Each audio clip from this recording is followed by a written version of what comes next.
Hello, hello, hello. We'll be joined here in a minute. I think Dan Che may come in at some point. He's definitely going to be late. Daniel is hopping on right now. He's just got to update his computer. So I just figured I would jump on here real quick, say hi to everybody while it loads up. So it won't just be me. Don't worry. You'll get Daniel hop on a second, and hopefully Che will be able to show up later in the night if he breaks free. But he said he might be out of an area where he can get good signal. So we'll hang out. Oh, I got some weird video issues there. Let me know if that like spazzes out with color. It's kind of weird. I am not the most tech savvy person here. So if you see some weird video images, let me know. So far, I think it's working okay. Let me know if you guys can hear and see me fine. And like I said, Daniel will be joining us in a minute. What's up, Mr. Emland? I thought it said Mr. Lind. Yeah, Daniel will be on in a minute. Shay hopefully will be on at some point if he can break free. I don't know why this keeps like flashing like that. What's up, Donna? If you guys know why that does that. It's not a focusing. It's like, I don't know what that is. Color is cool. Yeah, like what? Yeah, it's like the setting to determine whether it's a cool or warm color setting, but I don't even know where that is on here. Choose video filter. I don't want filter. I don't have any filters on. None. We are live. We'll do it live. 15 watching. Like if you just rolled in, like I said, Daniel will be here in a minute, and Shay might be here later if he can break free, but it'll at least get a couple. I don't know why my camera's spazzing out. That's what I'm currently in the process of trying to figure out. Obviously the picture's okay and the audio seems to be working, but I don't know why it's like really spazzing.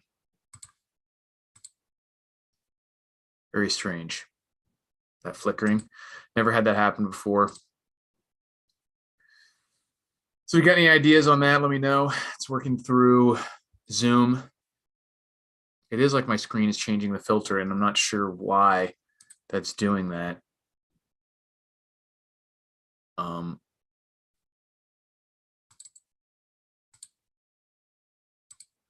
Because I haven't chosen anything. Che's my favorite too. What do you know? Yeah, like I said, he may be here. Get lost. That means nothing to my caveman mind. I mean, I know it has something to do with transferring information. Does this mean my internet signal is not fantastic? I can try to go to. Yeah, I know my clothes keep changing colors. I can try to go to non-HD, I think, is an option here. General, let me close that out and see if that stops spazzing it out. Video settings. All right, so I moved it away from HD. Is that working so far? It still doesn't like it. What the hell? Anyways, we'll keep rolling without it. Eric, do gun stuff? What type of gun stuff do you want me to do? I can't do gun stuff right now. Also, YouTube is very specific and very anal about gun stuff and what gets demonetized. And it seems to be working a little better now. Yeah, I think it may be just it wasn't working well for my internet. So I'll just leave it like this. Like I said, Daniel will be on in a minute. We'll talk about food shortages. I think it's going to get really gnarly. But yeah, gun stuff in general, I definitely will be doing more gun videos in the future.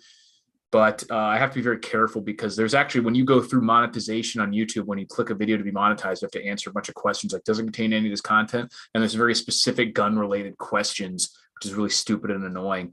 And they don't always even seemingly follow their own rules about whether a video will get demonetized or not. So typically, it was rough for a while, but right now, simply shooting a gun and talking about a gun in like a range setting or even out in a safe place like the desert is normally okay unless it got flagged by somebody or somebody complained. But talking about like doing any modifications Even assembly, disassembly sometimes can be tricky, but certainly if you're talking about doing any like 3D gun printing or modifications to a firearm or just anything like that, even stuff that's all perfectly legal, they get demonetized on and certain training stuff, depending on how tactical you get and what references you make. It's a lot trickier of a subject matter even than the stuff that I normally talk about.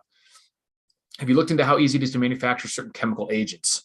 Depends on what you mean. I know that there's some that are very easy to think. We just stocked up on food. We already had a lot in our apartment, says Robert, and we're now completely packed. That is an issue for sure. And that's one that I'm dealing with currently, a space issue related to food storage. And there's not any secrets, there's no magic pill. You have to find space somewhere. You can put stuff under bed, put stuff like, there's definitely ways to deal with it that give you a lot more than you think. But there's no magic pill for just being able to fit more stuff in your living area, especially if it's small. I had an old video about making a cardboard can rotator that you can build really, really easily. And the version I made, it didn't even need tape or glue. I never actually posted, like came up with a finalized dimensions for that. And this was literally like 10 years ago. It's ridiculous. I just totally forgot. So I'm going to, finalize the prototype for that, hopefully within the next week or two, put those actual dimensions in like a PDF that you can download. And that's one way to easily kind of help with food storage. You can put them anywhere. It doesn't even have to be in a pantry. You can put them in areas that are harder to use, deeper spaces, because you don't have to recycle it by reaching back and shuffling everything around. John Bibb says, how's Mongo? Mongo's doing good. He's a fat old man now, but he's not that fat, but he's gets old and sleeps all the time. He's like 8 or 10. He's still got a big fat head. It's scary how easy it is to make chemical weapons. I've been pushing for people to prepare for chemical attacks. Yeah, I do have a video coming out on a Mira gas mask, which are, gas masks and some sort of protective suit are really the best and only thing you can really do against chemical attack. And it's so great for everything else too. Obviously, NBC, nuclear, biological, chemical, which are the big ones. And right now the big threat would be nuclear with all the stuff that's going on in Russia. So that's something to have. And honestly, in terms of like protective gear, nuclear, from like a nuclear attack perspective, is one of the more simple, I don't even want to say easiest, but it's one of the more simple to prepare for, because you don't have to worry about really, really bizarre chemicals and stuff like you do with the chemical attack. You just have to filter this thing from actually breathing it, which even a lot of industrial filters can do. And you want to stop it from touching your skin, and you want to have distance from it in terms of shelter. But compared to like chemical weapons or, virus and things like that, worrying about nuclear war is more simple. Dinah, what's up, buddy? I need a survival fishing kit. Any suggestions? It's a funny that you should ask, because I do actually, these are just stickers for it, but I know where you can get the deluxe survival fishing kit from Will the Wasteland on Amazon. Those have been selling pretty decently ever since war were to break out. They were selling great beforehand. The problem is everything is getting more expensive. Even the little cardboard boxes that I ship them in have doubled in price. So definitely, if you guys were interested in getting that, pick one up now, because there's no way they're going to be the same price in a year or two, if I can even get the stuff. If we really go into one of these trade wars or major supply chain issues with countries like China, then non-essential stuff, which, technically speaking, these things that I use for this are not essential. That, it's not food, it's not medicine. That stuff's going to be really hard to get. So SBQR says, I don't believe in stocking up because, I don't think our government would let us starve. Actually, quote I heard from a friend. Yeah, it's interesting. Obviously, that's absurd. I used to say that the most scary thing was when the government said you shouldn't stock up and you shouldn't worry about food shortages. But now they've actually come out, and Biden administration, I think Biden himself, has said there's going to be food shortages. So what does that guy think about that? His president says there's going to be food shortages. They're lying about the reasons, but they're saying it's going to happen. So what does he think about that? And also, one way to get to these people, maybe that might help, is that don't try to convince them that there's going to be any sort of disaster where they're going to starve, but just show them what the prices were 6 months ago, a year ago, and say, it's going to be the same in 6 months, a year from now, and worse because of the Putin price hike. You can use all the buzzwords and all the fake reasons they're giving, but the end result is the same. Stuff's going to either be really hard to get or really expensive in a year or two. See, it's still flashing. I don't know why. So it wasn't just the choose video filter. Maybe if I actually just choose a filter. There we go. I'm like in a reticle or something. No, it's still flashing. I'm going to need someone who has some tech experience to look at this later. Tell me what's going on. For those of you who just showed up recently, like I said, Daniel's still planning on coming in. He was having an issue with his computer update that has to get through an update. But beyond that, Che may show up. But if they can't work it, we'll do it. Yeah, he said Daniel just texted me. He said, I'm having tech difficulty, so jump in when it's fixed. So we can talk about whatever you guys want.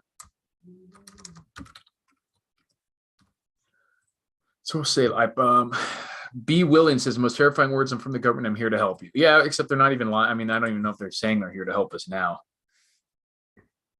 But we've seen a lot of things that are going to result in food shortages. And I'm trying to, one of the things I want to talk to Che and Daniel about when they do eventually get on is what their ideas are for a timeline for when a lot of this stuff's really going to come to a head. Because you walk into a grocery store and you see gaps that weren't there during normal American life. But we're not seeing major shortages, but still, you can still buy as much as you can afford in almost every place. Maybe not every single item, but I've noticed certain things like they're blocking up more towards the front and with emptiness behind it. They're taking one particular item and putting more of it on a shelf where there used to be 5 different items, things like that.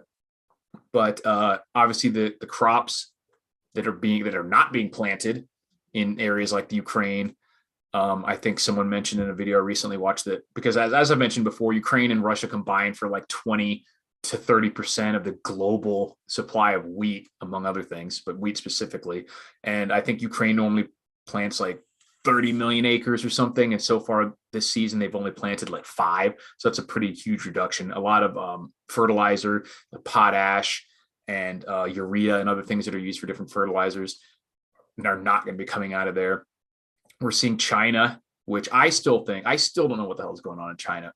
I mean, my assessment of basically the Chinese government, Chinese Communist Party's way of doing things would lead me to believe that if they had a way to kill 1 million people that would give them like a 2% GDP boost or something, that they would do that. So this idea that they're shutting down massive portions of their economy in like a really brutal way, that's like actually causing people to starve just because of like COVID, makes absolutely no sense to me, especially given what we actually know about and what they certainly also know about COVID and how it works. That I think they're lying to us. Why they're really doing this, who knows? My guess, with these massive shutdowns in Shanghai and everything, my guess would be that it's mostly a way for them to hoard food and supplies and not ship it out, and then just gives them an excuse and maybe simultaneously purge dissidents by just locking everyone up, and then people disappear and be like, hey, they died of coronavirus. Sorry, that kind of thing. But obviously, so China exports are going to be rocky because of that. All the planting in Russia and Ukraine Russia's planting might not be off, but we're not going to be buying it. They're not going to be shipping it out to certain countries. Ukraine is obviously not going to be planting nearly as much. We're seeing a lot of weird fires and attacks almost on food supply, food packaging plants in the US. Very bizarre situation there. Not sure exactly what's going on. But just a lot of things that are going to come together. And I think that, fertilizer shortages. So our planting seasons here will probably be hiccuped quite a bit as well. So I think that certainly by the end of summer, early fall, when these like harvest seasons would be coming to an end, when you would be getting the fruits of your labors for the past year, whatever, those numbers are going to be way lower. I think right now the shortages the shortages right now are mostly related to shipping and, people buying more just because some of us know this stuff is coming, but we haven't even really seen major disruptions in supply chain stuff yet, like I think we're going to see. So tax farmers don't want to cull tax cattle that produce, but do want to cull non-producers. What's up, everyone? What's up? Hopefully Daniel will get his computer up soon. But what are your guys' thoughts on, because tell me about your areas too. Like but you don't have to say exactly where you are, but maybe what state or what region you're in and how the food shortages have been in your area. Because it's actually been surprisingly not bad out here in Vegas specifically. And I'm assuming it's the same in the Southwest, but No major shortages, no huge price increases compared to what I've been seeing from other people. We're finally starting to see that, specifically with the eggs, which is another thing, the avian flu going around. And the meat is finally starting to get up to some stupid prices where it was not cheap, but it had stayed at a reasonable level. John Bibb keeps asking for a reading book list. I will do a book list at some point. I have old videos if you want to go back where I've done that, but I don't have a huge number of like prepping books, but I'll put one together at some point. Food shortage is going to happen for any, SPQ Cincinnati said food shortages are going to happen for anything from poor crop yields, like I already mentioned, to supply chain issues and especially perceived or real scarcity. Yeah. And then you add in inflation, which is becoming massive. They admitted, or their numbers are 8.5%, which are totally manipulated with the way they weight the baskets with hedonic adaptation type stuff and just all these metrics that they use. It's almost certainly twice that at least. How you doing, Brian? Thanks for watching as always. Robert says Seattle's patchy, prices are high. Idaho hasn't been too bad except prices going up. Same here. And I'm imagining that if you're in an area that produces a lot of food, if it's not a type of food that needs to be heavily processed, like Idaho, if you have a lot of potatoes or something, those aren't, anything that needs to be massively processed to be able to eat it. That's probably a pretty good place to be. Same with the ranches and stuff. But the problem with a lot of those farms, even, cattle and potato farms and stuff, is that they still are running off of a pretty fragile supply chains. Most of these farms are not self-sufficient in the sense that they're producing a lot more, calories basically than they're using. They're productive in that sense, but they're not self-sufficient in the sense that they can just operate without buying things for a whole season. They need to buy fertilizer. They need to buy parts and fuel for their tractors. They need their workers. There's all sorts of stuff that they still need to get to produce, at least produce what they're used to. And that stuff's going to be hard to get also.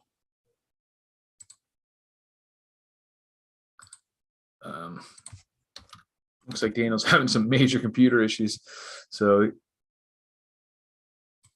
hopefully he'll still be able to make it. He just sent me a picture of like his totally jacked up computer. His screen's all scrambled. If chickens had the bird flu, wouldn't they show signs? I don't know enough about. I mean, obviously, I assume they are showing signs, but maybe they're just testing for it. But who knows if that's just another weird fake reason for doing a bunch of stuff. For a few months, bulk rice was hard to find reliably and limited to only 1 or 2 per customer. Correct. And I've actually been kind of shocked and pleasantly surprised at currently how much rice is available. And I'm planning on making a fairly significant food purchase within the next couple weeks of rice, canned goods and things that I'll package up for long-term storage, because you can still get a 20-pound bag of rice, which is like 30,000 calories and like 2 weeks worth of food in terms of calories for like $8 or $9 at Walmart. Even if you get the nice expensive basmati rice, which I like, it's like 20 to 25 bucks for a 20-pound bag, which means that a month's worth of calories in just rice is like $50. Anywhere from $18 to $50. You get, if you really just get the Walmart long green white rice, is like $9, $10 for a 10-pound bag. You add in a bunch of cans of Spam at $3, and right now it's $3.38 a piece. It used to be $2.50, but you can have a month's supply of food at pretty balanced macros for that type of emergency food for like $104. I'm gonna make a video specifically. I think I'm gonna go to Walmart, film myself buying an entire month's worth of food for like $104, where you get a pretty good breakdown of carbs, fat, and protein. Protein's a little low for what I think people should be on long term, but for like emergency food, to have like 50, 60 grams of protein a day for a month for $100, and you're getting like 2,000 calories, can't beat that. Throw in a couple more dollars to get the supplies to store it, a couple Mylar bags, a couple oxygen absorbers, the canned goods you don't even have to do anything with. I think that's something that everyone should do within the next week or two. And if you for like $180, you can add in enough tuna instead of just Spam to bring it up to like a gram of protein per pound of body weight, at least for someone my size, and still have all those calories. So it's even better. bird flu in commercial chickens is less than 1% currently. So when they say 2 million chickens die, that's still less than 1%. Correct. I mean, for those who don't know, chickens outnumber humans on this planet by like 6 to 1 or something, just because of how many we have to eat. So you might be hearing these massive numbers, which isn't as dramatic as it seems. Rice and beans going up 40% in the next 2 or 3 weeks. I wouldn't be surprised at all. Everything's going to I mean, like, I would not be surprised. I would, if I had to like make an estimate, I would guess that by this time next year, this stuff is going to be twice as expensive, like literally just straight up twice as expensive. So that's what I was talking about before. If you have people that you're trying to convince, so like you need to buy something, don't even bother telling them about it's not going to be available, because that sounds like end of world stuff. And a lot of times their brains just shut off. Just tell them that because of reason this, it's going to be twice as much. You're basically getting buy one, get one free if you get it now. Chickens are delicious. I also like eating them. And if anyone has an idea of why maybe you can try with the light, maybe make it brighter or less bright. See if that helps my thing from spazzing out. No, might just be time for a new camera. It's been flickering all stream, and I'm not sure why. Let me try something. If this cuts out.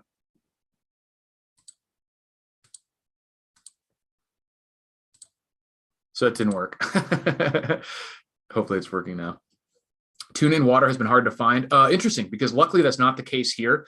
And the Smiths, which is not a grocery store that I actually go to that often, they recently just still are running their scheduled case lot sale. And I got like multiple cases of tuna in water for like 70 cents a can or something. And I was just like, yeah. And it was totally worth it, obviously. And that's what I'm saying, like, stash up, because I think by the end of the summer, it's going to get gnarly in terms of availability and definitely in terms of cost. Cool. Tuna in water, so 99 at Target here in about. And for those of you, I was going to make a video about this. I probably still will, but I'll just go ahead and throw it out there. Check Walmart.com. You can get like nationwide equilibrium price, and a lot of times it's free shipping. And especially if you have a Walmart in your area, you can do like site to store. But even if you don't, check Walmart, check Amazon, and a lot of times you can get that stuff for cheap as anywhere in the nation. Wherever it's that price, you can still get it. Light bulb shelves are going bare. That's an interesting one. I hadn't even considered that. I switched pretty much any place I move to or live in. I switch pretty quick to LED lights. I like the spectrum better. Obviously, the power usages are significantly decreased. The cost of an LED bulb these days is, I remember buying them when they were like $40. I bought one as like a novelty. Now they're like $6 each. You probably can get, if you buy in bulk, and get even cheaper than that. Definitely pick up a box or two of those. They last for a long time, and any amount that you can reduce your electricity is going to be useful. I think the prices of power are going to go up. And then if you have any sort of like battery backup system or anything, a little solar generator, LED lights are the way to go with that, because you can use so much less electricity. Got SPQR says, got any sardines or herring? That stuff is super nutrient dense. Yes, I love the canned fish. In fact, canned tuna, well, I might have the most of it simply because it's the cheapest. It's doesn't even come close to comparing to like the sardines, herring, or my favorite, the mackerel. The canned mackerel is like straight up delicious. Not even just like, prepping aside, whatever, I love that stuff. I think it's King Oscar or something, canned mackerel with like the hint of lemon or whatever. Ooh, that's like so bomb. I could eat that stuff like crazy. And it's not as cheap as the tuna, but I have a few stacks of those cans. Definitely will be a treat, and helps you get a lot of essential acids, helps you get fats and protein, but it's not cheap. Any thoughts on silver or other substitutes for currency moving in the longer term? I mean, I am a humongous proponent of silver, gold, and pretty much any commodity type, certainly anything that's just physical, like food I've just been talking about, real estate and land, especially if it's productive in any kind, but even just houses or empty lots. And obviously silver and gold, anything that can just go up in value. And when the dollar is plummeting, something that can maintain its value is great in my book.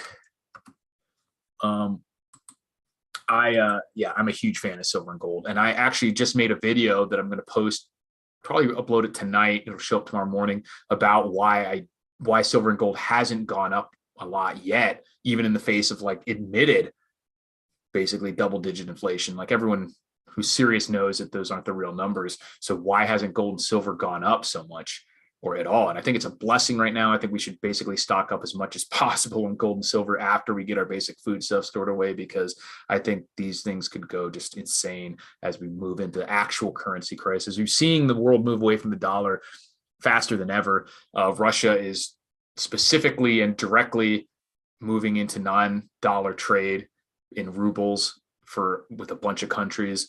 China and India are going to be doing this as well, and Iran, and that's right there. That's like half the world's population, especially when they get some African countries in with them.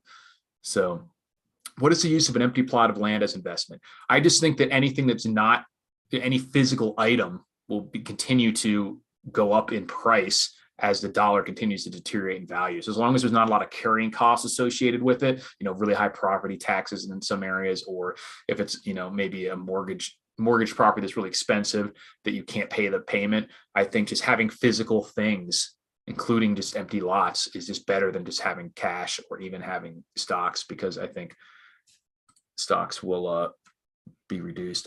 Shay says, going to see about getting online in 15. Awesome. Yeah, Daniel's having some major computer issues, so he's probably not going to show up. So it'd be great if Jay can pop on in a few minutes. So Robert bought 20 acres 45 years ago at 26,000. Yeah, I was just looking at prices of some of, like my house and some family properties and things like that. And it's just insane the amount of price inflation that's happened with real estate. Judith says, have all solar and off grid now. That is awesome. That's a huge goal of mine. I think I'm supposed to be getting my tax return back relatively soon. It's a little more than I thought it would be. And one of the main things I want to get is nothing major solar setup, because that's too expensive right now, but just a solar panel, battery, and inverter, and everything enough to run at least one of my chest freezers. Because now I actually went nuts and I actually bought a second chest freezer, because they've come back to where you can actually get them now. And they were completely unavailable like a year ago. Couldn't even find any unless you're wanting to spend like $1,000. And now they're back on like Craigslist for $100. I got one, $110.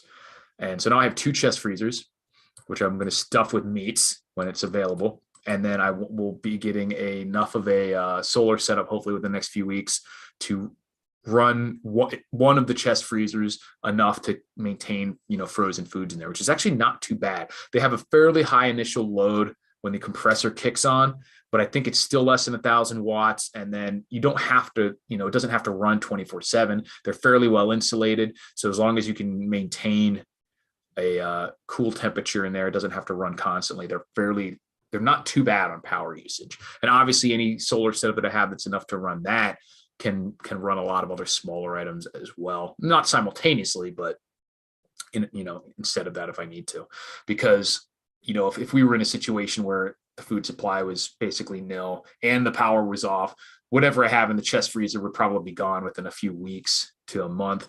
So then at any point after that, I could use that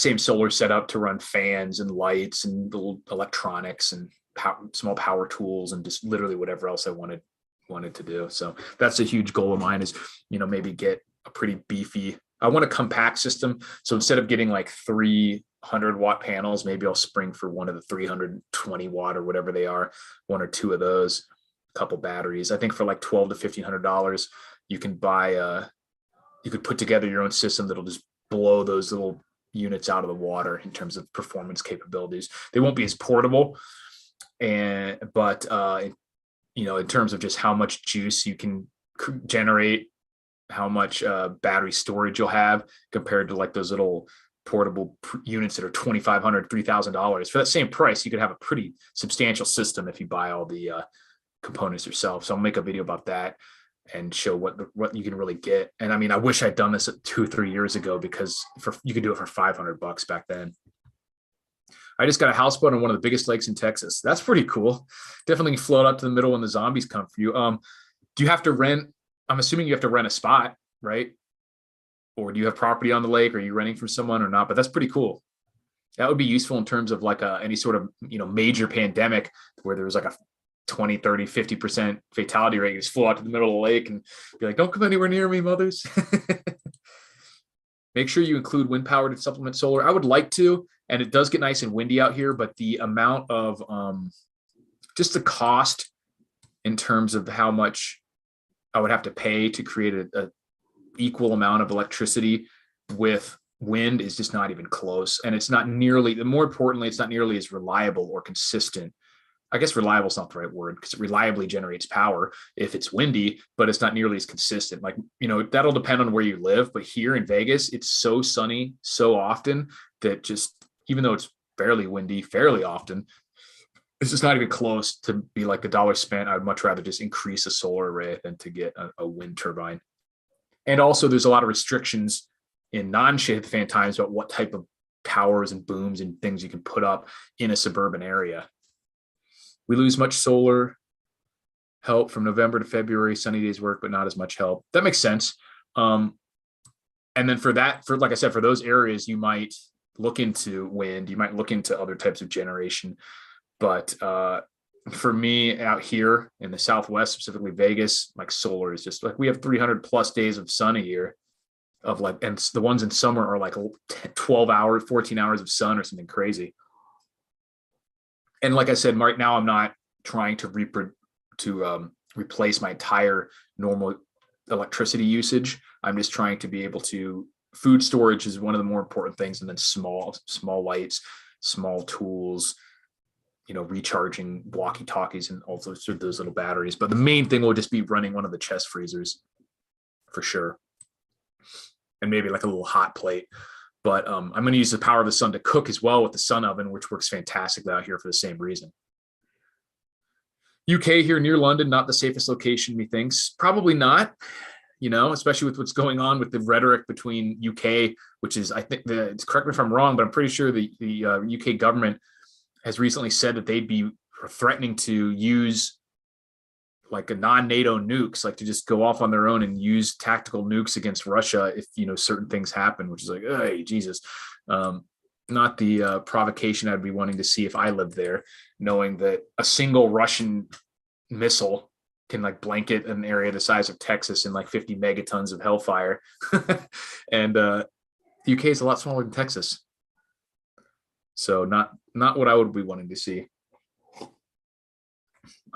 I just wish the NATO would stay out of this. Ukraine's not even a NATO country.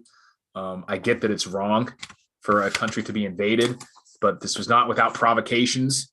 So that's not to make it right, but it is to say, like, what the fuck did you expect? And they got their hands full with Russia, that's for sure. Definitely no good. Anything to say about the WF? Nothing positive. They're a bunch of evil people, I think, who they're globalists, and that's not like the conspiratorial sense. They just definitely want small groups of transnational, non-elected people groups to control everything. And they're very open about that. That's not a conspiracy at all. And that's not good for most people. That's basically all you can say about that. And they're apparently willing to use a lot of surreptitious and, negative things to accomplish their end. BTC about to poop. I think it will drop close to the 20K mark. We'll be looking to buy more. Yeah, I'm on the, long term, I like crypto. I've had crypto. I like crypto. But it does seem like we're in a tumultuous time. And even though inflation is going to be roaring over the next 3 to 5 years, I would not be surprised at all to see at some point in the relatively near future a crash of prices, which will then lead to them saying like, oh, we got to print money to fix all this. Because right now the inflation narrative is, being talked about. Still not something that normal people are just really understand or talk about. But, the Fed is talking about stopping inflation. It's way above what their supposed numbers at their targets. So, they're going to want an excuse to be able to keep doing that. Joanna says, oh, we got Shay hopping in, sir. Good to see you. You are live. You are live, by the way. So make sure you got pants on. That's what I told Daniel too. I was like, you're going to be, I went ahead and went live because he was having computer issues. And I was like, if you do hop in, just make sure you're wearing pants. Yeah. His computer was totally shat the bed, I guess. It's too bad. He sent me a pic. How you doing, man? Good. So I guess we can't talk about that whole, drug gun exchange. I No, mean, yeah, like we're actually live, like people are watching. Oh, it's Whoa, live. Yeah, it's live. what's So we'll been have to going save on? the straw sale talks for after. Yeah, there's an Our alignment. tunnel, or don't talk about our tunnel under the Canadian U.S. border. We're That's almost right. done. Yes. We're almost done with it. Yeah. This is a great smuggling operation. Yeah, exactly. What kind of questions have been coming in from our all over the place? I titled this mostly I wanted to talk about like food shortage issues and obviously the stuff that's going on in Ukraine. So I was just asking people what they've seen in their areas. But my main thing I was going to ask you and Daniel about was first of all, what you're seeing in your areas and when do you think this is going to come to a head? Like we know that all the crops in Ukraine and Russia are not getting planted the same. They're going to see a lot of issues. When do you think this is really going to start hitting people? Well, I think we're certainly starting to see some of the signs of it right now, right? Reflected in the price of any, here it seems to be beef, sort of proteins and meats. Yeah. For those prices have increased substantially in the last few months.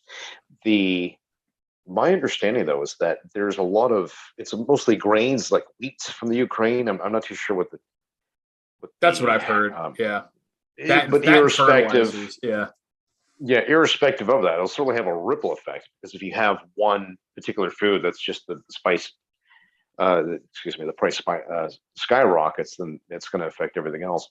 We're seeing a lot of like just ground beef and steaks. And I was looking at a steak tonight. Actually, I was like, maybe we'll get a steak at the supermarket. It's like, no, prices are ridiculous.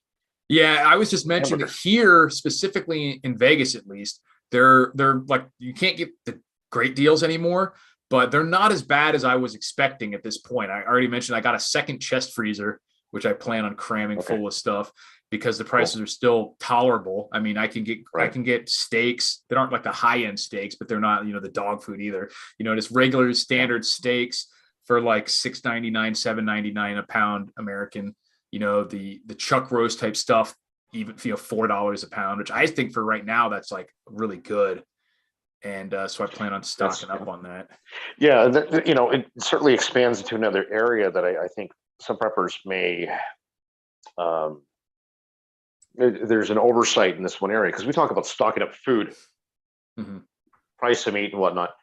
The other flip side of that is actually the hunting, right? And perhaps understanding certain animal, deer, for example. I know of a particular spot that, if SHTF happened and there's no more rule of law, then you could set up all sorts of snares and things of this accord that catch something in the middle of the night for sure. And it was actually good sized deer. You'll have a lot of meat there to last you a while. For sure. Yeah. I think that's definitely viable, especially in your area. I'm always been curious as to how viable it is in a lot of the US simply because there's nowhere in the US it's nearly as remote. So if you may feel like you're an hour from quote unquote civilization driving around, but if it gets to a point where most of the country is struggling for food, there's a lot of guns in this country. Every Yahoo with one is going to be out in the woods stomping around. That's right. Trying. So not only is it going to be harder to hunt, they might not be good at it, but they're still going to be getting stuff. They're going to be taking shots at you either accidentally or not. You know what I mean? So I wouldn't rely on it. I definitely would be ready to do it, but I wouldn't make that my plan in the US. Where you're at is like or if you're in Alaska, maybe, but not in the continental United States. Alaska, probably same thing applies. Like there's so much wildlife, so much area, and so few people that it's a much better place for it. But if you're just like in Michigan or something and you're like, I'm going to go hunting when the apocalypse, I don't need to store food. I don't think that's a great plan. Because you don't know what it is. Like, what if it is an invasion or a virus? You don't want to be stomping around outside. I have to go outside onto other people's property and government property. And what if you don't have any gas? Like you're just going to go within walking distance of your house and just that's all you get to hunt. Well, you're certainly a few good points there, and Canada is certainly different in many ways. And to complement your point, I'm ignorant to water. Because water is everywhere here. Like Right. I got water down the road, and I know that. Like, so when people talk about preparedness and water on other channels, and they're saying, "Well, you got all these devices, and whatnot to You're like, capture why are water." you This and that. worried about Like, well, it doesn't matter. It's all around me. And I've experienced Um, both because I grew up in Florida, which is the same thing, is just like too much water. I have family up in the kind of Midwest area, Wisconsin, Minnesota, all over there. Same thing, water everywhere. It's basically like, Canada.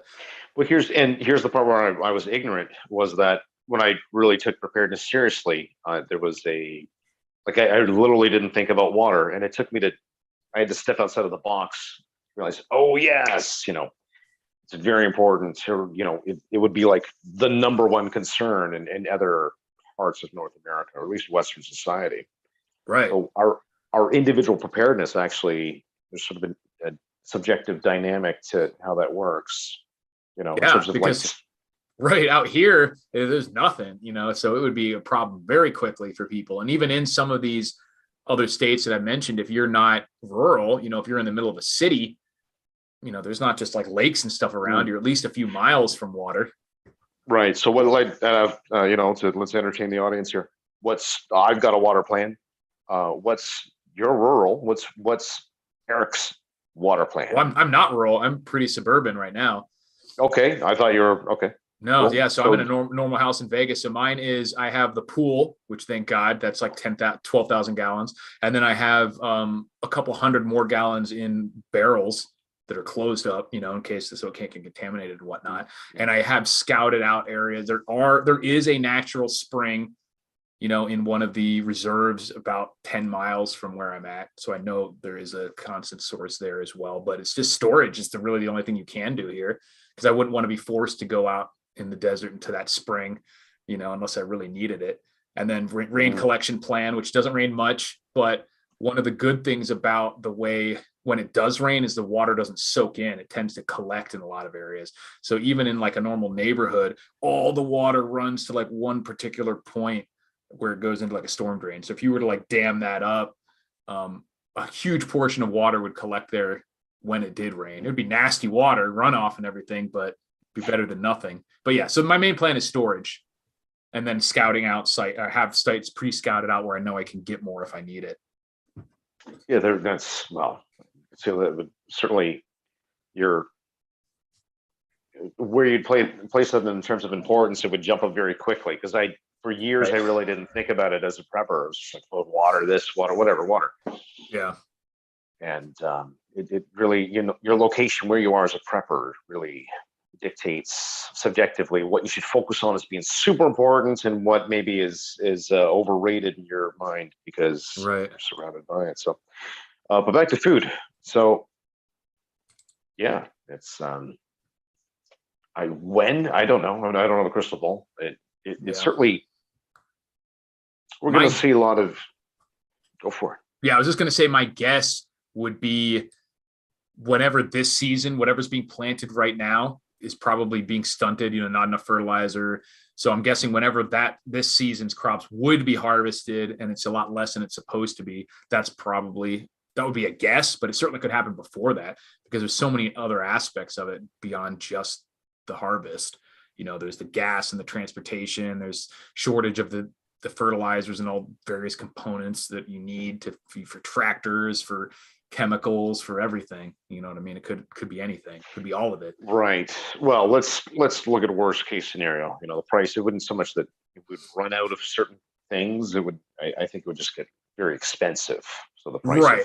Yes, just unattainable financially. So, Western society, I think, America, Canada, if it did get that extreme, I think there would be people would just have to downsize. So the people that ate steaks every Friday would probably have to settle with, no-name burgers. The people that had the no-name burgers with the real no-name burgers. Right. So, exactly. So I don't think, where we are in society right now, just, my own opinion is that I don't think anybody in North America is going to starve as a result of what's happening between Russia and the UK. Yeah, not specifically. Excuse me, Ukraine. Yeah, I agree. Not specifically because of that. Obviously, there's things that could happen at any point that would make that different. But I think it will get to where like I've always said, and I think I've said it on these live streams before, that the ability to just walk into a store whenever you want, buy whatever you want, easily afford it, that's like a historical anomaly for human existence. You know what I mean? It's not the normal state of reality, and we're just going to be going back closer to more where it's you can't just always get whatever you want and easily afford it. You know, you're going to go to the store and maybe they just don't have anything that day, and like you said, you're probably not going to starve to death, but you might be spending 50% of your income on food that you don't even really like. You know what I mean? And that's a shitty existence. Yep. So there's certainly going to have to be some sacrifices from the sound of it. Unfortunately, right. And that makes food production important too, which is another one that's tough out here. Easier where you have water, but any amount of food that you can produce is useful in a situation like that. Well, you obviously got experience with the aquaponics system. Yeah. Is that something you would entertain? Definitely. Where you're at? Yeah, I think I would. I thought about it because you would probably have to worry about evaporation. So if water was also hard to get, then it would be tough. But if you still had power and still had water and food was just really expensive, then that's something I would definitely look into, because it would be a much better way to grow things out here, I think, than just trying to have in the sand. But you can get away with container gardens, and you have to have them shaded and whatnot. But there's people have citrus trees out here. There's pomegranates and figs, and you can grow even things that don't normally grow out here if you do a little bit of adjustments. And here's actually a cool thought that I had. It's a reoccurring theme with these desolate rural, well, you're not rural, but hard to survive without, electricity and infrastructure and a civil society. It certainly wouldn't work. And if we had an EMP, is that there's a lot of security in being able to survive in a very desolate or remote location, because masses of the population, if SHTF were to happen, will be gravitating or going towards areas that are more populous in resources, and it'll be the opposite of going to deserts. Yeah. So there's certainly an advantage to being where you are.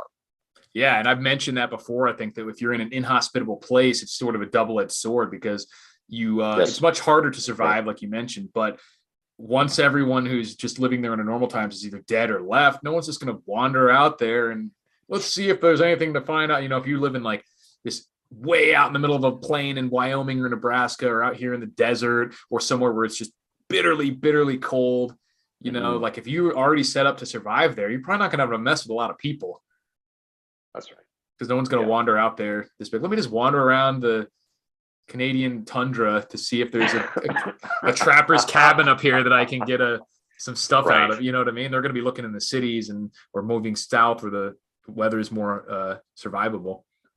Yeah, we talked about these. There's groups I've talked about, or at least interacted with in the past, that have. Let's just say if they were. I don't know if I should say this publicly. There's certain bug out groups that I know, and they would basically say, they've told me that they're planning to go here, and part of their plan was to make it very difficult to get to. So as a result, they may do things to things like a bridge. Like bridges, yeah, exactly. Right. Yeah. So and that makes sense. And it does, because if you're, a rogue group going door to door, the logistics, the resources, fuel would be very difficult to come by. There's all these logistics involved. It would just be, is it worth your time to even see what's on the other side? That's actually in that old movie, Panic in Year Zero, an old survival movie about a nuclear attack. Okay. The family goes to a camping site where they're planning on going anyway, but to get into this park or whatever, there's like this little wooden bridge that you have to drive over. And so once they drive over it, they knock it down, which is smart, to stop people from coming in. Right. Is that bad? Is that good? I'm not too sure. It's certainly logical. Whether you want to say it's moral or something, it just depends on the situation. That's what I mean. Is it right? But it's certainly could be a tactical advantage and makes sense in that. Well, would it be kind of context. like an FU to humanity? Really. I'd sure do it for sure. I would do it. Really? Oh yeah. I mean, given the situation that similar situation, like a all-out nuclear war and everyone's going nuts, and I found a little kind of secluded area, I would definitely do what I could to make it more secluded. It'd have to be, the bridge would have to be to my island. That's it. Yeah. Oh yeah, you wouldn't. Well, this was, like I said, this wasn't like a major Like if thoroughfare. it was, This was a it wouldn't park. be like if I had a bridge, if I took out the bridge and like other people's homes and stuff and Right. they're flying across the No, I wouldn't do that. But like in this situation, if you've seen the movie, this is like a single car bridge that's 10 feet long, across a ditch into just this one specific park with campsites. Okay, fair. You know what I mean? Yeah. So in that situation, for sure, yeah, I would do something similar. But to make it hilarious. Yeah. Colorado Biker says they've got plans around here to keep the hordes out. Good to know. You don't have to. I wouldn't get into anything specific because a lot of the stuff, like dismantling a bridge that doesn't belong to you, is completely illegal in a non-shit the fan scenario. Mm-hmm. So it's all hypothetical, of course. But so you don't have to do too many details. Yeah, and he said he's already bugged out living rural in the mountains. Yeah, I mean, that's like we just mentioned, being in the mountains or being somewhere hard to get to, hard to survive in, or anything similar is already puts you in a good position. So that's full disclaimer, never join their group. Just a legal disclaimer. I just got a little note in from my lawyer, says you better. Oh yeah. Denab mentions that would eliminate one of your escape routes, which is also true. Yeah, you can't go back that way either. So you've got a chasm behind you now to your back. So whether or not you think that's advantageous, it'd be better if you could make it some kind of like drawbridge or something.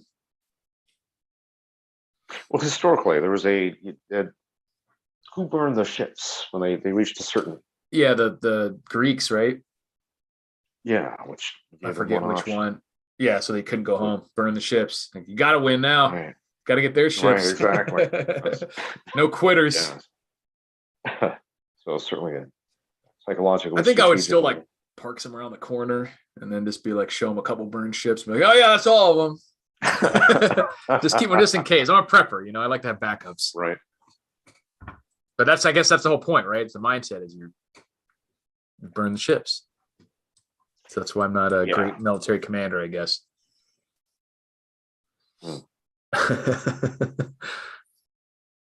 The thing that will get a lot of people in Shoot the Fan are roadblocks, ELM says. Very easy to set up, very easy to fall into. Good glass will be crucial, and rifle scope will be crucial in grid down type scenarios. And also, the one thing that easy way to avoid roadblocks is to avoid the roads. Unless you have, obviously that's going to be the only way to travel in some spots, but people aren't just going to throw up random roadblocks in the middle of the woods and stuff. They're going to be on where they think people are traveling. So that would be right. If you don't mind, I'll interject with a thought I had in that respect, which is to look at alternate routes that aren't actually roads. Mm-hmm. And it would be things like snowmobile trails. More importantly, what I like specifically or particularly is the train rails or the train system. Yeah. Because 9 out of 10 times, wherever you're trying to go, you may be able to detour a lot of that through. Good point. The train system. And they're still going to be easy to travel. It's cut through the woods, but you won't be as exposed. You can dart out into and you can even travel in the woods alongside a lot of these trails, like right at the edge. You don't need to be sitting and walking on the tracks, like with the little hobo bindle or whatever.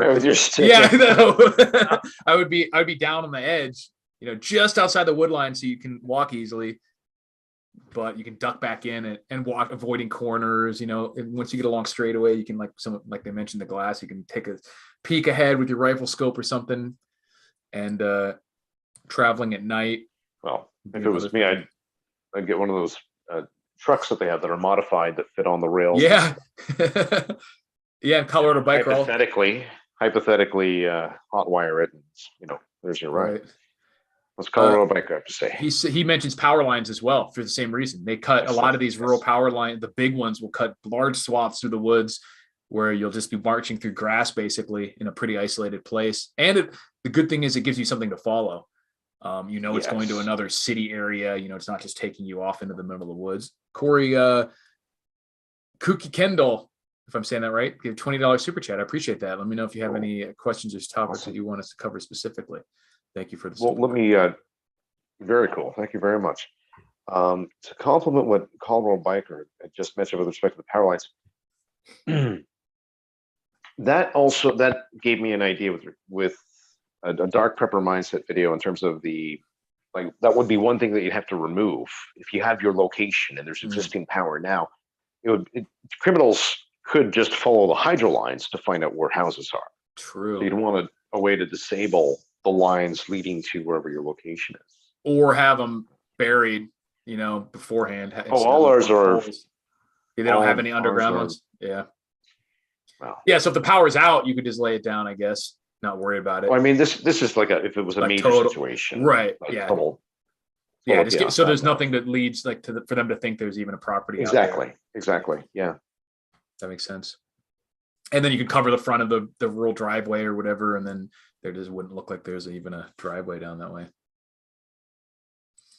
That's a pretty good idea. Yeah, exactly. And Denab mentions caltrops. Yeah, same thing. There's all sorts of things you can do to disable or vehicles and things that try to go certain ways pretty easily.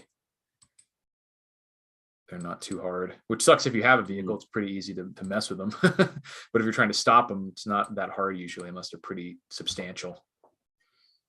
It's funny. I watched some video that Canadian Prepper had talking to the bunker guy, and he said he was trying to sell MRAPs to people. And I'm like, what? You got MRAPs? Which those are like the big armored vehicle that replaced the Humvee in the American military. Okay. So they're pretty beefy. Who's trying to sell the bunker guy? The bunker guy has like some MRAPs that he's selling people, and I'm like, I'll take one. Probably $500,000, but that'd be awesome. If it was me, I think I would go old school and probably do a deuce and a half. Yeah, but they're not armored. These are like armored. Sure, fair. But I like deuce and a half would be a better vehicle for multi-fuel. It's all general purpose. Yeah, and a hell of a lot cheaper. Those are great trucks. But if you're talking about like an assault vehicle, sure, you want a tank. Yeah. Or you want a killdozer. Right. Hell yeah, that's what I want. Make my own. That's what I would do. Make my own. Just remember to beef up the coolant system. That's where he failed. We'll have a battle off. Yes. Yeah. I'll make one of the Caterpillar. Awesome. Yeah, it says MRAPs are tough to feed. Tacomas will rule the wasteland. Yeah, I need a Hilux, but they're hard to get around here. I'll have to settle for the price of fuel. What's the price of fuel like down there? And for those watching, I'm in Toronto, Canada. So all over the city here in Vegas, the average is probably $5.15 a gallon US right now. There's a lot of spots where it's like, so it's over $5 a gallon. It had come down a little bit off the highs for the past few months, but that would be like, I mean, there's roughly 4 liters to a gallon, right? Okay.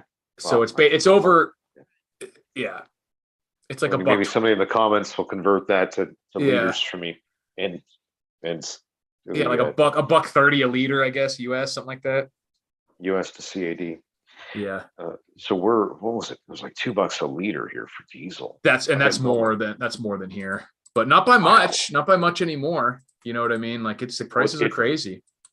It really spiked in the last 2 months. And I think it'll spike again. We have people calling for like $185, $200 a barrel, stuff like that for oil. What's your plan for gas? Just to not use as much, store a little bit? Well, I've had, vehicles that I've converted to run off a used that's veg. Right. That's so awesome. Yeah. So, and I've had a couple of them, and unfortunately, cool. I don't actually have one right this moment, and I'm converting.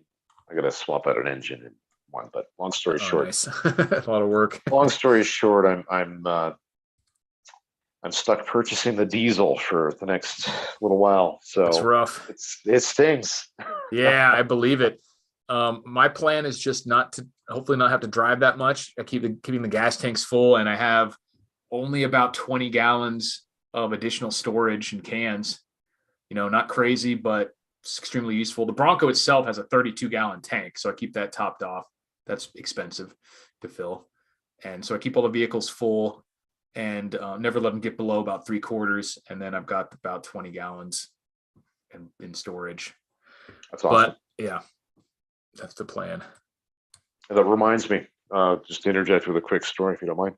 Mm-hmm. Emergency services from, I think it was York Region and City of Markham and the City of Toronto, like 3 municipalities, cities, had the representatives. of emergency preparedness within those three cities, towns, Yorks, municipalities, whatever you want to call them.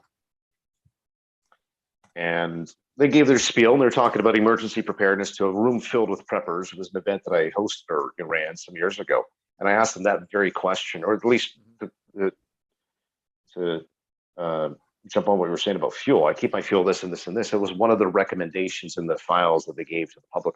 And I asked them, I said, well, how much is in your fuel tank right now? Yeah, exactly. Spot check. And it wasn't good. They broke out in a sweat. Yeah. Exactly. Yeah. I didn't get the take that they were in these positions because they were into preparedness. They had an interest in self-sustainability. It was more about, it's a political job, it pays money. They certainly weren't, not to discredit them, they're nice people, but they weren't preppers. Exactly. They weren't even really being close to preppers. Yeah, they were looking at it from a population level thing. Like, what do we need to tell people to do? Not like, what am I doing personally to be prepared? Exactly. They're policymakers, not preppers. It was funny about it too. There's people. Like, it was in a pub sort of setting, so it was a little, it wasn't the brightest room. Right, people dark. It was dark. Some of these preppers, they're just paranoid as fuck. Oh yeah, sitting in the back. Some of them, and this was like 6, 7. We're like, we have 8 Unibombers in this room. Yeah, I think some license plates were written down in that parking lot. There's definitely probably 8 feds too. There were a lot of people hiding behind poles and shit. It was fucking weird. It was like seriously was fucking, and it felt like embarrassing. It's a little bit more mainstream now because of COVID, but 6, 7 years ago when I had this event, like literally people with hoods. Like, I'm not even joking, dude. Like, there was like, the government's. Yeah. That's amazing. Someone, Colorado mentioned riding the motorcycle. Obviously, gas is a lot better with bikes. One thing I was thinking about is, I mentioned that I want to get a little solar setup pretty soon that I can run one of the chest freezers in the event of a power outage. Some small setup like that, you can get one of these like e-bikes, and they're pretty solid now in terms of capabilities. The battery technology is way better than it was in years past, and the small motors. You can get a bike that looks pretty much like a normal bike. The motors are either hidden in the frame or in the wheel hub, and they'll go like 28 to 32 miles an hour with like a 60-mile range on a charge. And you could charge those up on a pretty basic solar setup, just to get around if you're worried about just a normal commute type setup. Yeah, no kidding. I mean, even like in a local self-sustainable community, that would probably be more practical or even just than anything else. Right. A situation where gas is $10 a gallon and you just still got to go to work. If you're going 30 miles an hour and you can just charge this thing off a solar panel, that could save you $100 a week. Yeah. Well, I've been looking for maybe another TDI, just something that maybe the diesel TDI. Yeah, and it's been a few months, and dude, I can't find anything. So I think a lot of people are selling their stuff off here in Canada, anyways. And they're, how are electric car business must be going through the roof. How are used car prices up there? Sorry to interrupt you. It's kind of overlap. Because here used car prices are insane. Like it's like a joke. You think people are joking until you go to look at the rest and like, oh, they're all that way. But the prices are. I mean, you're talking about like cars that are like a 94 with 180,000 miles on, like $8,000. And this is like, because it's like a truck, I'm just like, what? Like, get out of here with that crack. Like, I want whatever drugs you guys are smoking. But I mean, it is insane. The prices are insane right now for used cars. I don't see so much of as a price issue as much as there is a scarcity. So there'll be a nice this 2012, 2014 TDI wagon, something like that, and the price will be reasonable, but there's just so many hits on it. Yeah, because the low consumption use, whatever's economically fuel economical is going through like hotcakes. So. Yeah. SPQR referring back to your meeting. He says wrong. They were all feds. It was 18 ABC boys and Che in there, and they're all writing down they all wrote down your license plate. You're right. Yeah.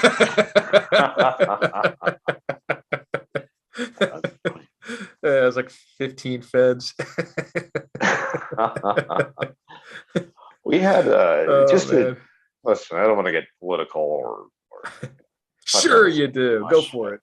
We had a firearms instructor that just came out. He was professional, very astute gentleman, nice man. He worked at a range, and I emailed him. I said, "Look, I got this group. Can you come over and talk about the basics? What's the difference between non-restricted and restricted, or this, Right. We got a lot of people in my group, so I had this event. We just sat down. I bought the guy a coffee or a salad, and a bunch of people showed up, and we're just like, okay, well, my grandfather had all these guns, and I don't have my license. What's the process? And this, it was a very innocent question. There was just a very honest group of people, and it's a very taboo here in Canada. For some reason, firearms in Canada is very taboo. So, long story short, there were 3 cruisers parked across the street. I don't know why. Everyone's all nervous. Yeah, I guess it's this event, firearms, and this they're going to be trading or doing this, or it was very entertaining. It seemed a little too much. That's a little unfortunate. Denob says, speaking of bikes, the city of Ottawa has banned all vehicles from downtown in anticipation of the Rolling Thunder event next weekend. Oh, interesting. Because I had to deal with Rolling Thunder. For those of you who don't know, it's some kind of massive, here in the US, I don't know if it's the same Rolling Thunder event, but here it was related to like veterans. And they did like a big Memorial Day ride up like through DC and everything. And I was on a New England road trip with a good friend of mine. And we didn't have exactly the whole trip planned out and when we were going to stay where. So we didn't have hotels reserved. We would just show up in a city, find out where we were going to stay and whatnot. And when we got to DC, every hotel we went into, they were like, they like laughed at us. It was like trying to get a seat at Dorsia in American Psycho. They're like, no!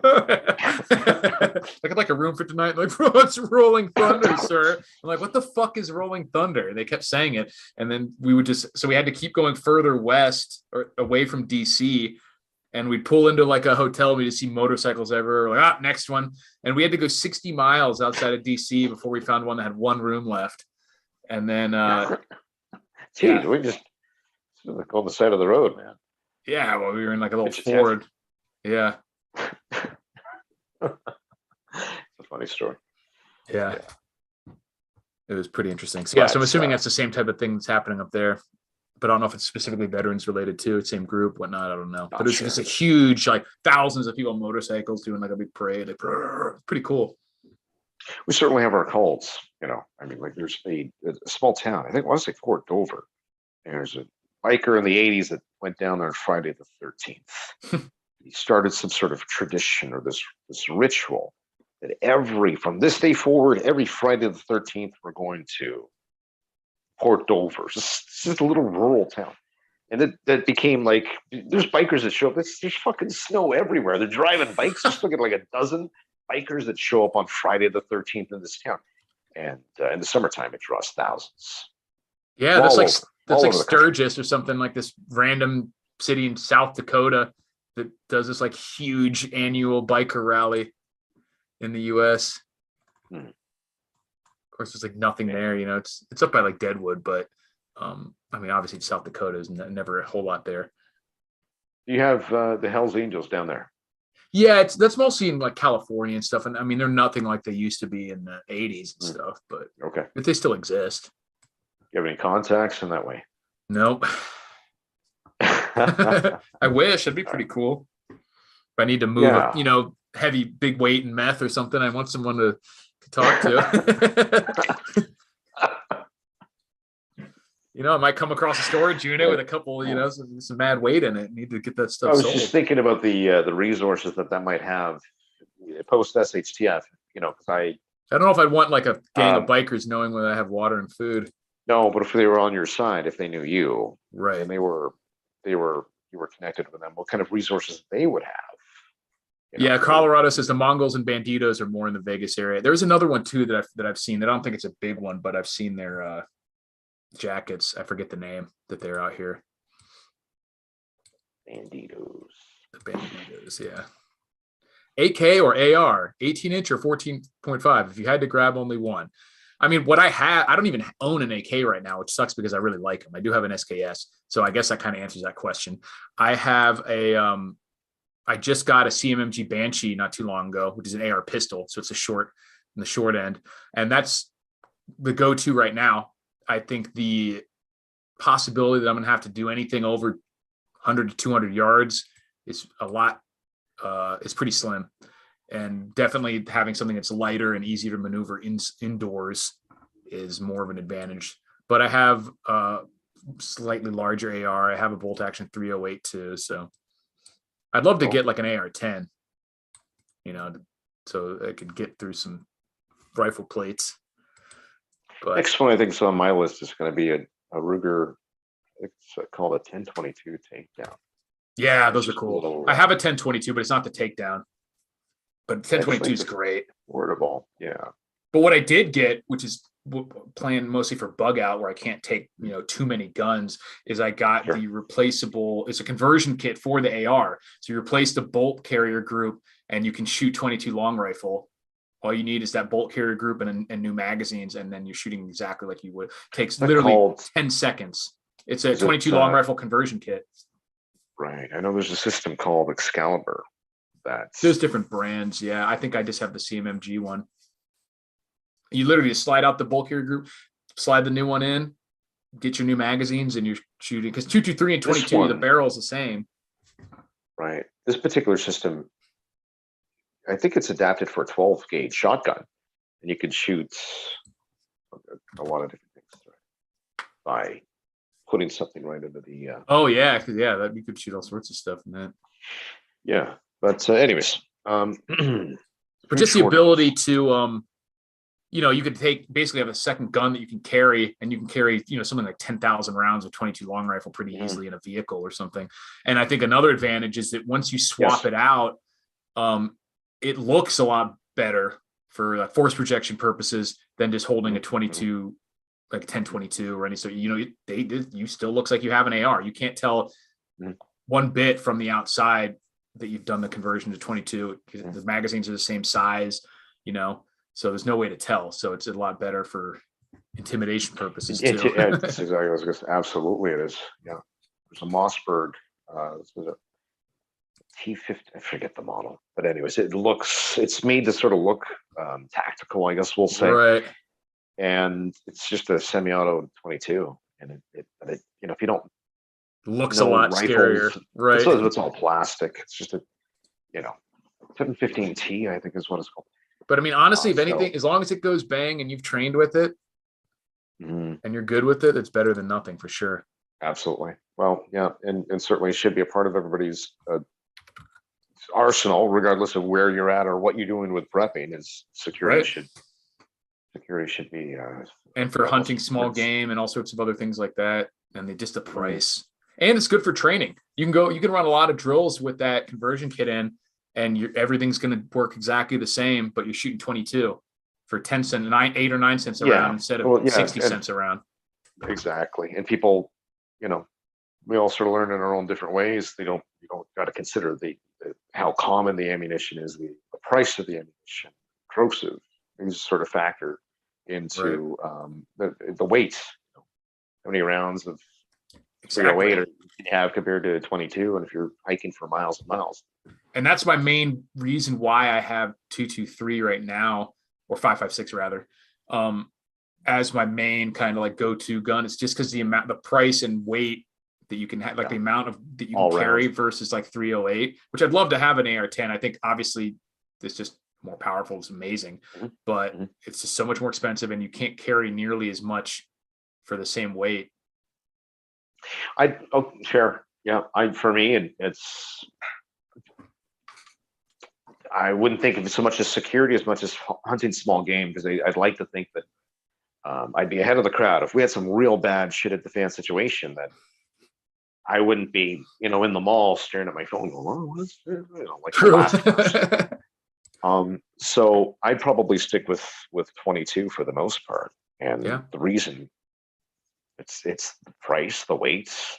You have a lot.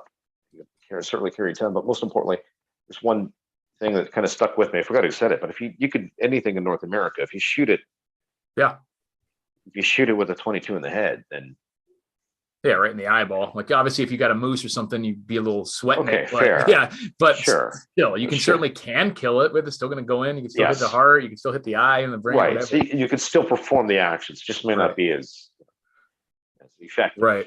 I think the proliferation of like rifle plates and everything makes something like 308 a little bit more appealing. But there's not that many people that have that stuff. And even still, like I mentioned, the weight, but also just how quickly I can like get multiple shots on target with a 223 versus a 308. Like 308 is a substantial round.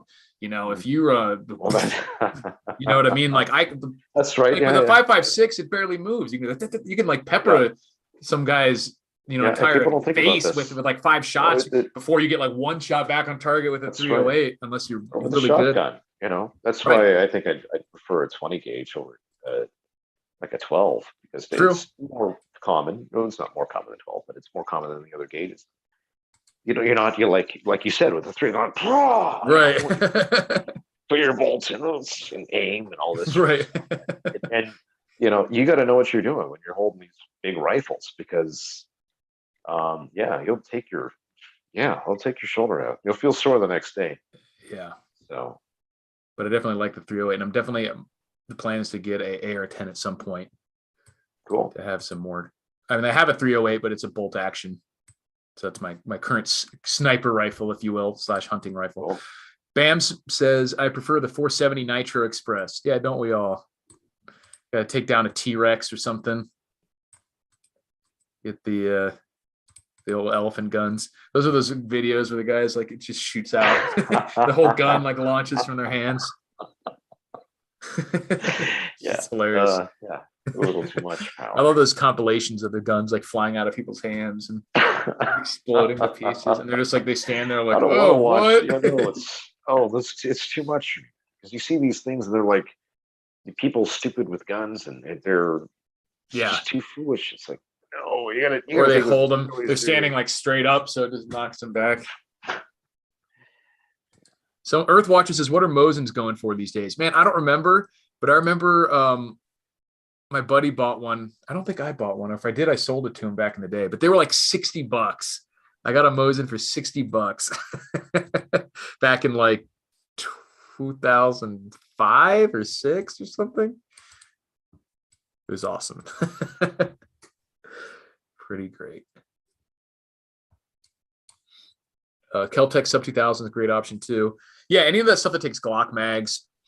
It's kind of a cool looking one too, a Keltec. I almost picked one up. Yeah, Keltec's actually solid. They've been around for a while. They're obviously on the lower end of the like price spectrum, but they're solid. Like I said, if it goes bang, it's gonna work. Yeah, that's really all that matters, isn't it? But then, and people think we're shooting in the streets and all this madness. No, this is absolute worst case scenario. Right. Kyle Rittenhouse took out 3 commies with a poverty AR with no sling and no backup mags, so I don't want to hear it. Gun nerds can suck it.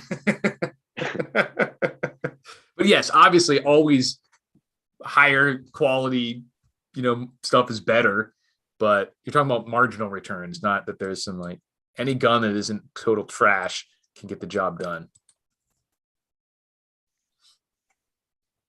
So any other questions we got? What do you got? You got anything you need we will cover, Shay? No, I'm good. I'm wiped. Cool. We can wrap it up pretty quick, but we ran pretty late here. Yeah, you got. I mean, I didn't want to cut it short because I appreciate it. A few minutes, no sweat. Sporadic. It was like Eric. I'm gonna reframe this for a second here because I'm not late. Eric gave us very little notice here. That's true. It was what we were supposed to do. I will take full responsibility. We were supposed to do it last weekend. but it was I got roped into doing a holiday Easter thing, which was supposed to be like a low key brunch that turned into this massive rager, and I had like people throwing up at my house and like falling asleep and staying there till like 9 o'clock. I was like, this is supposed to be an Easter brunch. What the hell happened? We like accidentally threw a massive rager. I'm like, I'm a 40-year-old man. How does this happen? Daniel will be certainly back to join us. Yeah, he said he will be. He was 2 weeks. 2 weeks from now. Probably, yeah. Whatever you guys want to do, I should be able to do either. But yeah, he sent me a picture of his computer screen. It looks like he dropped it or something. Like it's fucked.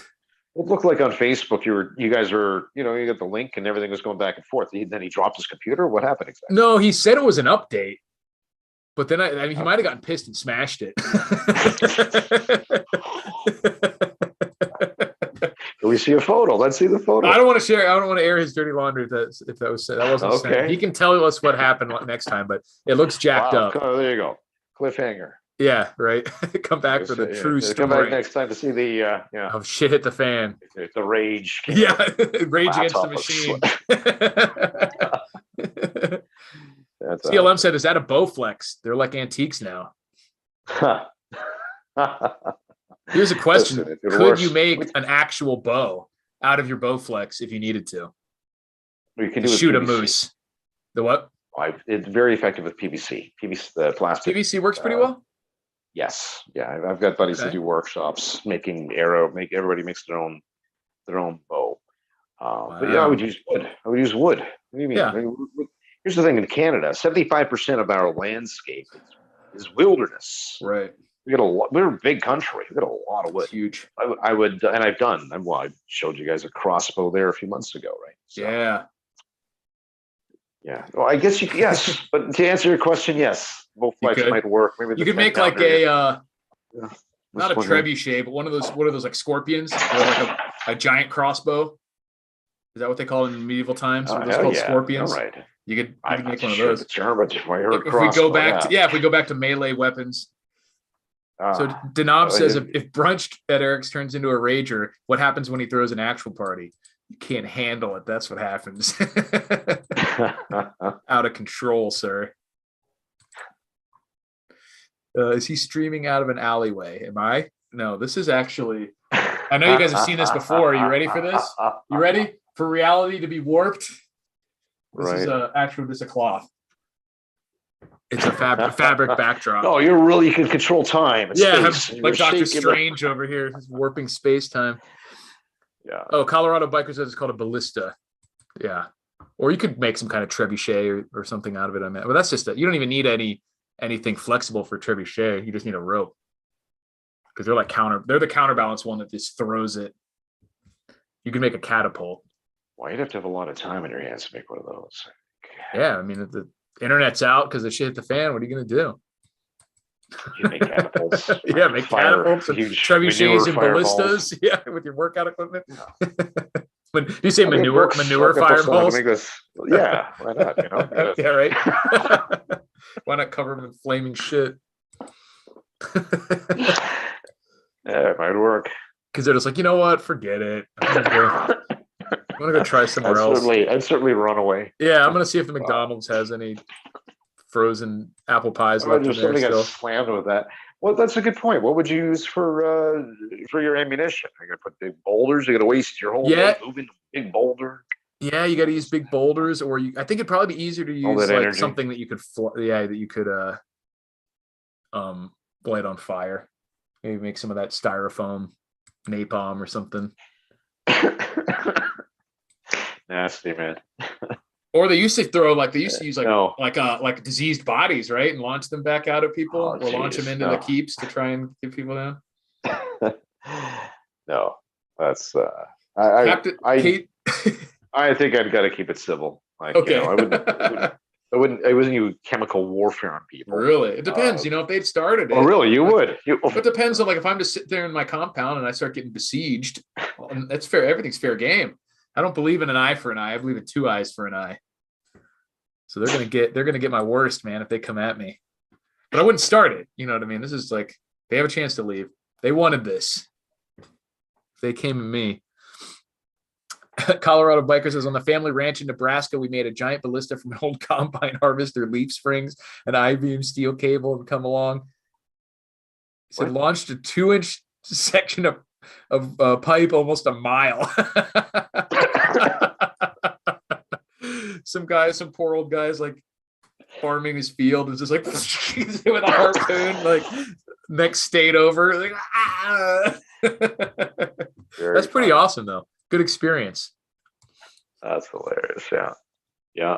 Well, I think it would probably serve you better to focus on making devices like these in the long term, because if it was an EMP situation, you really want to be expelling the, using up ammunition. If you had even a piece of driveway and you create a device like a Colorado Biker, if a car was coming up, you could aim it so it would go right into the radiator, unless you had one of your tanks or whatever, unless it was Eric, and then this would be well worth your time and energy. Yeah, it that's some effective destructive capability there. Above and beyond that, though, too. I mean, there's so much that could be. Look at. I'm going to use modern technology, but having that primitive aspect. If I were to talk about food earlier, I would use the traditional paracord snare. I could like snap my fingers. Next 3 days, I'll have a deer. I know exactly where to go and what to do to set it up to trap them. Right? It would be illegal, unethical, blah blah blah blah. Right. So doing the sort of primitive stuff is, or improvising, like Colorado Biker was saying there is, that's certainly awesome. Good to think outside of the box. That's hilarious, dude. You should see if he's got a video of that. I know. If you got a picture or video of that, send it in. That'd be great. That'd be awesome. But yeah, man, we can call it if you're ready to get some sleep. We're at the hour and a half mark. So thanks for showing up. I'm glad you could make it, bro. Deliriously. Definitely glad you could make it. Yeah, didn't get a lot of sleep last night. So maybe we'll do this in 2 weeks. And how do people get in?